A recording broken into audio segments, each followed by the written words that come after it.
14 তারিখ নতুন বছর, বাংলা নতুন বছর শুরু হচ্ছে।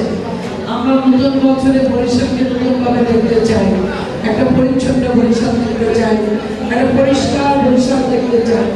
আমি পরিচ্ছন্নতা কর্মী যারা আপনারা বিভিন্ন ওয়ার্ডে সুপারভাইজারের দায়িত্বে আছেন, এখানে আপনাদের দায়িত্বটা অনেক বেশি থাকে। আপনারা যদি সেভাবে সুপারভাইজিং করতেন, আমার মনে হয় এই অসঙ্গতি, এই যে বিভিন্ন সমস্যাগুলো আরো বেশি আমরা অনেক দ্রুত সমাধান করতে পারতাম। আসলে এগুলা সুপারভাইজ করা শুধু আপনাদের পাশাপাশি সিটি কর্পোরেশনে যারা আমরা আছি আমাদেরও দায়িত্ব। আমি কিন্তু প্রায় রাত 10-11টার পর আমি বের হই। গত 3-4 দিন আপনাদের অনেকের সাথে আমার দেখা হয়েছে, যারা আমাদের যে গার্মেন্টের কাজ করে, ময়লা ঝাড়ু দিয়ে, আমি তাদের সাথে কথাও বলেছি। আপনাদের অনেক অসহযোগিতার কারণেই কিন্তু বা উদাসীনতার কারণেই কিন্তু তারা অনেক কিছু, যেমন ওনারা বললো যে অমুক জায়গায় স্ল্যাব দরকার, অমুক জায়গায় গার্মেন্টসে রাখার যে বক্সটা ওটা ভাঙা, এগুলো আপনাদের দায়িত্ব। আপনারা স্বাস্থ্য বিভাগকে জানাবেন, স্বাস্থ্য বিভাগ সে ব্যাপারে উদ্যোগ নেবে। যথাযথ কর্তৃপক্ষের মাধ্যমে কোথায় গেলে সমাধান হবে সেটা সেভাবেই করতে হবে। আজকে অনেক সাথে কথা বললাম, পরিচ্ছন্নতা কর্মীদের বলেছি যে ওয়ার্ড সবচেয়ে বেশি পরিষ্কার থাকবে আর যে পরিচ্ছন্নতা কর্মী সবচেয়ে বেশি ভালো কাজ করবে, সিটি কর্পোরেশনের প্রশাসক হিসেবে তাকে আমি পুরস্কার দেব। এবং যে ওয়ার্ড সবচেয়ে বেশি পরিষ্কার থাকবে, পরিচ্ছন্ন থাকবে, শুধুমাত্র ময়লা আবর্জনা না, যেমন কোথায় বিদ্যুৎ আছে, কোথায় লাভ নাই, কোথায় ল্যাম্পপোস্ট ভাঙা, কোথায় রাস্তাটা ভাঙা, কোথায় ড্রেনটা পরিষ্কার, এই সব কিছুই কিন্তু সুপারভাইজারের দায়িত্ব। শুধুমাত্র রাস্তা পরিষ্কার কিনা বা ড্রেন পরিষ্কার কিনা এটা না, যে ওয়ার্ডটা সব দিক থেকে সবচেয়ে সুন্দর থাকবে সেই সুপারভাইজারকে পুরস্কার দেওয়া হবে, এটা আমি ঘোষণা করলাম। আজকে আপনাদের সবাইকে ধন্যবাদ। এখানে আছেন ইঞ্জিনিয়ার আছেন, ডাক্তার আছেন, স্বাস্থ্য সরকার যিনি দায়িত্বে আছেন ইসু, সে আপনাদের সাথে কাজ করবে।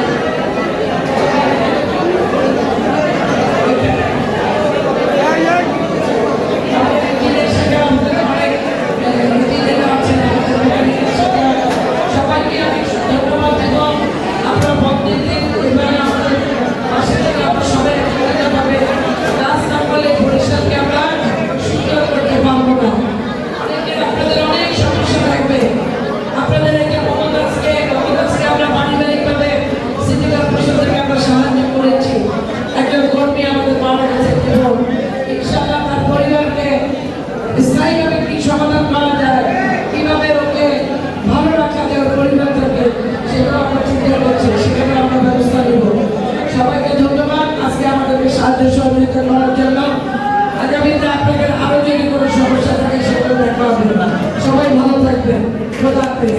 সিএম সাহেব যদি বলতে পারতেন দেখুন আমাদের সময় আমি সবাই পক্ষ থেকে আপনাদের শুভেচ্ছা জানিয়েছিলাম।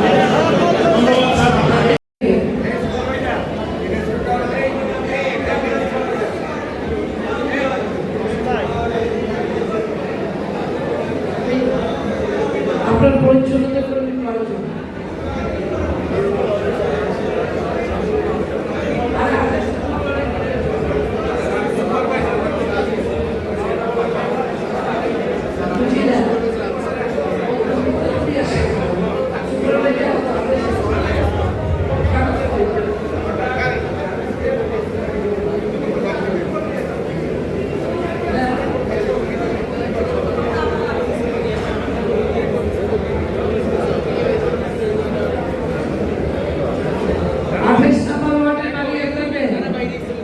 ওই দেখি আপনার সবার কয়জন হাত উঠান, কয়জন গণেন্দ্র, কয়জন আদেশ নাম্বার, কয়জন মাসুদ ডাক্তার, কয়জন আদেশ নাম্বার ওয়ার্ডে পরিচ্ছন্নতা কর্মী কয়জন? এই আকার আপনারও আকার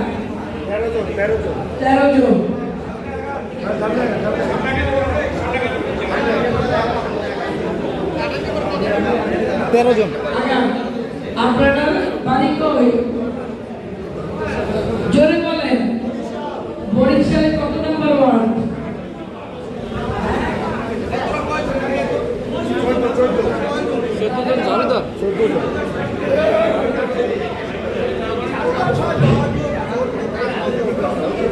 মোট 14।